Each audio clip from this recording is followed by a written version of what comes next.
Weight குறைக்கணுமா? காலையில வெறும் வயிற்றுல தண்ணி குடிச்சா வெயிட்டு குறையும். உங்களோட ஸ்கின் பாக்குறதுக்கு க்ளோயிங்கா இருக்கணும், பாக்குறதுக்கு அட்ராக்டிவா இருக்கணுமா? காலையில இருந்து சாயந்தரம் வரைக்கும் நிறைய தண்ணி குடிக்கும், உங்க ஸ்கின் நல்லா இருக்கும். இதெல்லாம் விடுங்க. எனக்கு வந்துட்டு நோய் எதிர்ப்பு சக்தி கம்மியா இருக்கு, நான் எல்லா இடத்துலையுமே வந்துட்டு சின்ன சின்ன விஷயத்துக்கு ரொம்ப சிக்காயிக்கிறேன், கரெக்டா? இந்த மாதிரி இருந்துச்சுனாலும் நீங்க பயப்பட வேணாம். காலையில வெறும் வயிற்றுல தண்ணி நிறைய குடிங்க. இல்லாட்டி தண்ணி நிறைய குடிச்சாலே வந்துட்டு கண்டிப்பா உங்களுக்கு இம்யூனிட்டி நல்லா பில்ட் ஆகும். கண்டிப்பா இந்த விஷயங்கள் எல்லாத்தையுமே நீங்க லைஃப்ல ஒரு தடவை கேள்விப்பட்டிருப்பீங்க. கேள்விப்படாமல் இருக்கிறதுக்கு வாய்ப்பே கிடையாது. பட் அப்படி கேள்விப்பட்ட விஷயங்கள் எல்லாமே உண்மையா உருட்டா இந்த வீடியோல பார்ப்போமா? அப்புறம் என்னங்க, ரிலாக்ஸா உட்காந்து இந்த வீடியோ ஃபுல்லா பார்த்து எல்லாத்தையுமே தெரிஞ்சுக்கோங்க. அண்டு உங்களோட ஹெல்த்தை நீங்க வந்துட்டு கரெக்டா பார்த்துக்கணும், இல்லாட்டி ஒரு ஹெல்த்தி லைஃப் ஸ்டைலை வந்துட்டு நான் பில்ட் பண்ணணும் அப்படிங்கிற ஏதாவது ஐடியா இருந்தா இந்த சேனலை உங்களோட லிஸ்ட்ல ஆட் பண்ணிக்கோங்க. நான் உங்க ட்ரக்கிஸ் ஜிபி எனர்ஜி மெடிக்கல் சென்டர்ல இருந்து. காலையில எழுந்த உடனே எவ்வளோ தண்ணி குடிக்கலாம் அப்படின்னு சொல்லிட்டு இங்கே நிறைய பேருக்கு டவுட் இருக்கும். பட் நீங்கள் வந்துட்டு எந்த ஏரியாவில் இருக்கீங்க, அந்த என்விரான்மெண்டல் எப்படி இருக்குது, நீங்கள் என்ன ஒர்க் பண்ணுறீங்க, உங்கள் உடம்புல எந்த அளவுக்கு நீர் பற்றாக்குறை இருக்குது, இதை பொறுத்து வந்துட்டு அது டிஃபர் ஆகும். பட் பேசிக்காக எல்லாருமே வந்துட்டு 250 ml இருந்து 650 ml ஆஃப் வாட்டர் வந்துட்டு கன்சியூம் பண்ணலாம். அப்ராக்சிமேட்டாக சொல்லணும்னா ஒரு 2 கிளாஸ் வாட்டர் வந்துட்டு நீங்கள் காலையில் எம்டி ஸ்டொமக்கில் குடிக்கிறது ரொம்ப நல்லது கூட. என்னடா நீங்கள் நல்லதுன்னு சொல்ல ஆரம்பிச்சுட்டு ஆனால் கடைசி வரைக்கும் காரணத்தை சொல்லாதீங்கன்னு கேட்குறீங்களா? இந்த வீடியோவில் உங்களுக்கு கண்டிப்பாக காரணம் தெரிஞ்சிடும்.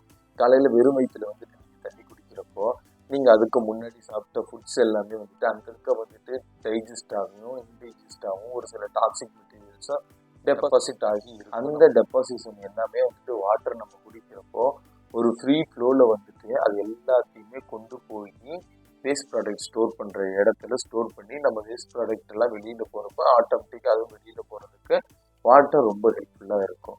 இது மட்டும் உங்களுக்கு வந்துட்டு ஒரு பெரிய விஷயம் கிடையாது. அண்ட் இதனால வந்துட்டு உங்களோட மெட்டபாலிசம் டக்குன்னு பூஸ்ட் ஆகும். அந்த மெட்டபாலிசம் பூஸ்ட் ஆகிறதுனால நீங்கள் வந்துட்டு ரொம்ப ஆக்டிவாக இருப்பீங்க. உங்களுக்கே தெரியும், காலையில் நீங்கள் எழுந்த உடனே ஒரு சோம்பலோடனே அது வந்துட்டு ஒரு எஃபெக்டிவாகவும் இல்லாமல் இருக்கும். அதே விஷயத்த வந்துட்டு நீங்கள் தண்ணி ஒரு வயிற்றில் குடிச்சதுக்கப்புறம் ஆக்டிவ் ஆனதுக்கப்புறம் செஞ்சு பாருங்கள், அது எல்லாமே டிஃப்ரெண்ட்டாக இருக்கும். ஏன்னா நீங்கள் எழுந்த உடனே உங்களோட மெட்டபாலிசம் வந்துட்டு ஒரு ஸ்லீப்பிங் ஸ்டேட்டில் தான் இருக்கும், அரைகுறையாக தான் அது வந்துட்டு வேக்காக இருந்திருக்கும். பட் ஒரு வாட்டர் பாஸ் ஆகிறப்போ அது எல்லாமே வந்துட்டு ஆக்டிவ் ஆகுறதுக்கு ரொம்ப ரொம்ப ஹெல்ப்ஃபுல்லாக இருக்கும்.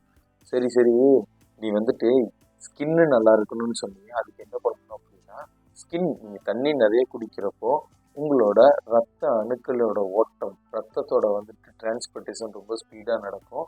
அது மட்டும் இல்லாமல் ப்ரொடக்ஷன் ஆஃப் நியூ செல்ஸ், உங்களுக்கு வந்துட்டு ஒரு செல்லோட ப்ரொடக்ஷன் அப்படிங்கிறது வந்துட்டு ஒரு இடத்துல நிற்காம நிறைய பக்கம் வந்துட்டு ஸ்ப்ரெட் ஆகி இருக்கும். நிறைய செல்ஸ் வந்துட்டு புதுசாக ப்ரொடியூஸ் ஆகிக்கிட்டே இருக்கும். அதனாலேயே உங்களோட ஸ்கின் வந்துட்டு நல்ல க்ளோவாகவும் தெரியும், கூடவே வந்துட்டு அட்ராக்டிவாகவும் தெரியுங்க. கூட்டத்தில் நீங்கள் அட்ராக்டிவாக தெரியுங்க. உங்களோட ஸ்கின் ஹெல்த் கரெக்டாக இருக்கிறதுக்கு ரொம்ப ஹெல்ப்ஃபுல்லாக இருக்கும். சரிப்பா, நான் வெயிட் லாஸ் பண்ணணும்னா என்ன பண்ணுறது, அது எப்படி வந்துட்டு எனக்கு வாட்டர் ஹெல்ப் பண்ணுது அப்படின்னு சொல்லி கேட்டீங்க அப்படின்னா ரொம்பலாம் திங்க் பண்ண வேணாங்க. உங்களுக்கு தேவையில்லாத டாக்ஸிக் சப்ஸ்டன்ஸும் இல்லாட்டி ஒரு சில பொருளோ வந்துட்டு உடம்பு வந்து வெளியில் போகும். அது வெளியில் போகிறது மட்டும் இல்லாமல் ஃபியூலிடிட்டி அதிகமாக இருக்கிறப்ப நீங்கள் வந்துட்டு ஸ்டொமக் ஃபுல்லாக ஃபீல் பண்ணுவீங்க. இப்போ ஒரு 80% ஆஃப் ஃபுட் எடுத்துகிட்டு பேலன்ஸ் 20% ஆஃப் வாட்டர் எடுத்துக்கிறதுனால உங்களோட ப்ரொடக்டிவிட்டியும் உங்களோட ஒர்க் ஸ்பேஸுமே ரொம்ப அதிகமாக இருக்கிறதா வந்துட்டு நிறைய சயின்டிஸ்ட் நிறைய ஆர்டிகல்ஸ் ரிலீஸ் பண்ணியிருக்காங்க. எதனால் அப்படின்னா, நீங்கள் ஃபுல்லாக சாப்பிட்டீங்க அப்படின்னா உங்களோட டைஜஸ்டிவ் சிஸ்டம் அங்கே ஒர்க் பண்ணிக்கிட்டே இருக்கும். பட் இதுவே அந்த இடத்துல தண்ணி இருந்துச்சுன்னா அந்த டைஜஸ்டிவ் சிஸ்டமோட ஒர்க்குமே வந்துட்டு ரொம்ப ஈஸியாக இருக்கும். அண்டு உங்களுக்கு வந்துட்டு வயிறு சீக்கிரமாக ஃபுல்லாக தெரியும். இதனாலேயே உங்கள் வெயிட் லாஸ் வந்துட்டு ரொம்ப மேக்ஸிமமாக ஸ்டிமுலேட் பண்ண முடியும்.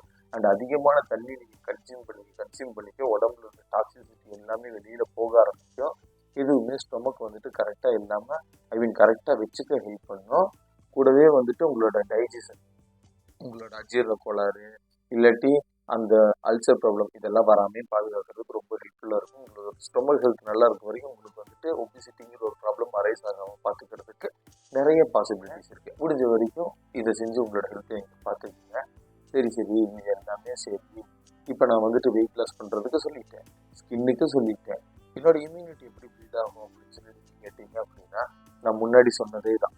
ப்ரொடக்ஷன் ஆஃப் நியூ செல்ஸ், ஒரு செல்ஸோட ப்ரொடக்ஷன்ஸ் உங்களுக்கு எந்த அளவுக்கு இருக்குதோ அதை பொறுத்து தான் வந்துட்டு உங்களோட இம்யூனிட்டி பில்ட் ஆகும். அண்ட் அதே மாதிரி வந்துட்டு உங்களோட வாட்டர் அப்படி உங்களோட பிளட்டில் வந்துட்டு வாட்டர் அப்படிங்கிற ஒரு விஷயம் வந்துட்டு ரொம்ப பெரிய விஷயம். அது ரொம்ப அதிகமாக வந்துட்டு நமக்கு தேவைப்படுமான்னு கேட்டிங்கன்னா, கண்டிப்பாக உங்களோட மெட்டபாலிசம் அதிகமாக இருக்கிறதுக்கும், உங்களோட எலக்ட்ரோலைட்ஸு இல்லாட்டி தேவையான விஷயம் எல்லா ஆர்கன்ஸுமே வந்துட்டு ஆக்டிவேட் பண்ணுறதுக்கும் பிளட்டுங்கிறது ரொம்ப முக்கியமான ஒரு விஷயம். அந்த பிளட்டுலேயே 80% விஷயம் வந்துட்டு வாட்டர் தான் இருக்குது. உங்களோட பிளட்டு வந்துட்டு எந்த அளவுக்கு நல்லா இருக்குதோ அந்த அளவுக்கு இம்யூனிட்டி வந்துட்டு நல்லா பில்ட் ஆகும். உடனே பிளட்டு கம்மியாக இருந்தால் எனக்கு இம்யூனிட்டியே இருக்காது அப்படின்னு சொல்லி எல்லாம் யோசிக்கிறேன்னா, காரணம் என்னன்னா அது 80% வாட்டர் இருக்கும். எவ்வளோ பிளட் இருந்தாலும் அது 80% அப்போ மட்டும் வந்துட்டு வாட்டர் தான் இருக்கும். நீங்கள் தண்ணி நிறைய குடிக்கிறப்போ அந்த இம்யூனிட்டியும் கரெக்டாக பில்ட் ஆகும் அப்படின்னு சொல்லிட்டு நீங்கள் நிறைய விஷயங்கள் நிறைய ரிசர்ச் பண்ணி சொல்லியிருக்காங்க. உங்களோட ஹெல்த்தை நீங்கள் பார்த்துக்கணுங்கிறதுக்காக தான் இந்த வீடியோ உங்களுக்காக கொண்டு வந்திருக்கோம். தண்ணி நிறைய குடிங்க, உங்களோட ஹெல்த்தை நீங்கள் பார்த்துக்குங்க. இதே மாதிரி உங்களுக்கு எதை பற்றியாவது தெரிஞ்சுக்கணும் இல்லாட்டி எதை பற்றின டவுட்ஸ் ஏதாவது இருந்துச்சுன்னா நம்ம கமெண்ட் செக்ஷன் அங்கே காலியாகவும் ஃப்ரீயாகவும் தான் இருக்கும், தட்டி விட்டுட்டு போங்க. கண்டிப்பாக உங்களுக்கு அந்த வீடியோ உங்களை தேடி உங்கள் ஃபோனுக்கே ஒரு நோட்டிஃபிகேஷனோட நான் உங்களுக்கு வந்துட்டு சென்ட் பண்ணி வைப்பேன். பட் அதுக்கு நீங்கள் எனக்கு ஒரு விஷயம் பண்ணணும். என்னன்னா, உங்களோட ஃபோனில் இருக்கிற யூடியூப்பில் சப்ஸ்கிரைப் பட்டனை ப்ரெஸ் பண்ணி அந்த பெல் ஐக்கானை லைட்டாக தட்டி விட்டுட்டு போயிருங்க. ஆட்டோமேட்டிக்காக நான் ஒரு வீடியோ மேக் பண்ணி போட்டேன்னா உங்களை தேடி வந்துடும். சரி, நாளைக்கு இன்னொரு வீடியோவில் இதே மாதிரி ஒரு ஹெல்த் ரிலேட்டடான விஷயத்தில் டிஸ்கஸ் பண்ணுறதுக்கு நான் வரேன். நீங்களும் நம்ம வீடியோ சப்ஸ்கிரைப் பண்ணி என்ஜாய் பண்ணுங்கள். Your health determines your energy. Stay healthy and stay happy.